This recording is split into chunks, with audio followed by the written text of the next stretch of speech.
Nakauwi na ng bansa ang 9 na Pilipinong tripulante ng MV Eternity Sea na binihag ng rebelding Houthi. Dagdag presyo sa produktong petrolyo asahan sa susunod na linggo.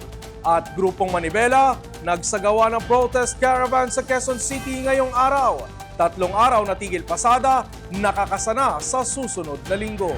Sigaw ang panggigipit umano ng LTO sa hanay ng tsuper at operator ng mga pampublikong transportasyon ang isinagawang protest caravan ng grupong Manibela ngayong araw. Mula Philcoa, Quezon City ay tumungo ang grupo papuntang LTO at LTFRB. Ayon sa Manibela, lumalala ang payola system at umiiral na lagayan sa mga enforcer. Kapag hindi nakakapagbigay ang tsuper, agad na ini-impound ang sasakyan na nagriresulta sa pagkawala ng kabuhayan ng mga driver. Bukas naman ang LTO sa pakikipagdialogo sa grupo sa mga hinaing nito pero itutuloy pa rin ng Manibela ang 3 araw na tigil pasada mula December 9 hanggang December 11.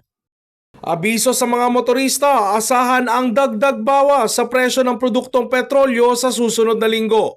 Base sa 4 na araw na kalakalan sa world market, 70 centavos ang dagdag sa kada litro ng gasolina.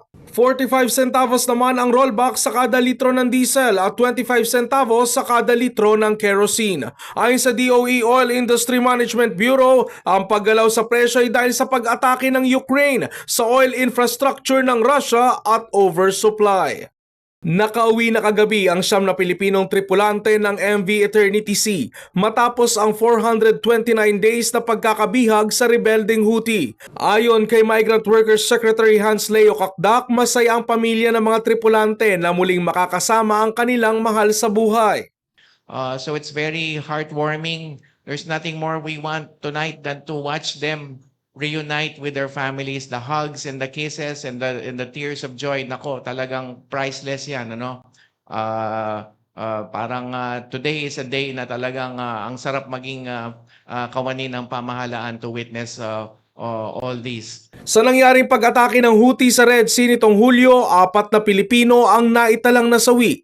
Nangako naman sa DMW ang chief owner ng barko at manning agency na hindi na sila dadaan sa Red Sea. At sa trending balita, fresh blood at bago, ito ang kailangan ng DPWH sa katauhan ng anak ng viral jeepney driver na nagbigay ng libreng sakay sa Davao City. Alamin ang mabilis sa balita, hatid ni Enzo Laca. Inalok ng DPWH si Dave Recososa, ang anak ng viral jeepney driver na nagbigay ng libreng sakay sa Davao City na maging parte ng DPWH matapos makapasa sa Civil Engineering Licensure Exam. Sa pagbisita ni Dison sa Davao City, hinikayat ng kalihim si Dave na maging bahagi ng pagbabago sa ahensya matapos alokin ng trabaho sa DPWH Davao Regional Office bilang civil engineer. Isa si Dave sa mga i-hire ng DPWH para punan ang mahigit kumulang 2,000 job vacancies ng ahensya sa buong bansa.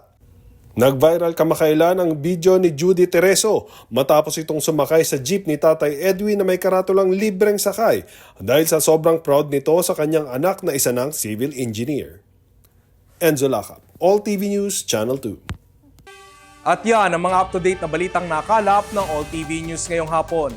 Para sa iba pang balitang mabibilis, bisitahin ang aming website alltv.ph/news.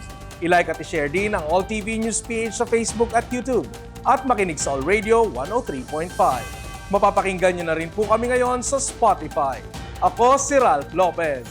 20 days na lang po, Pasko na! Happy weekend!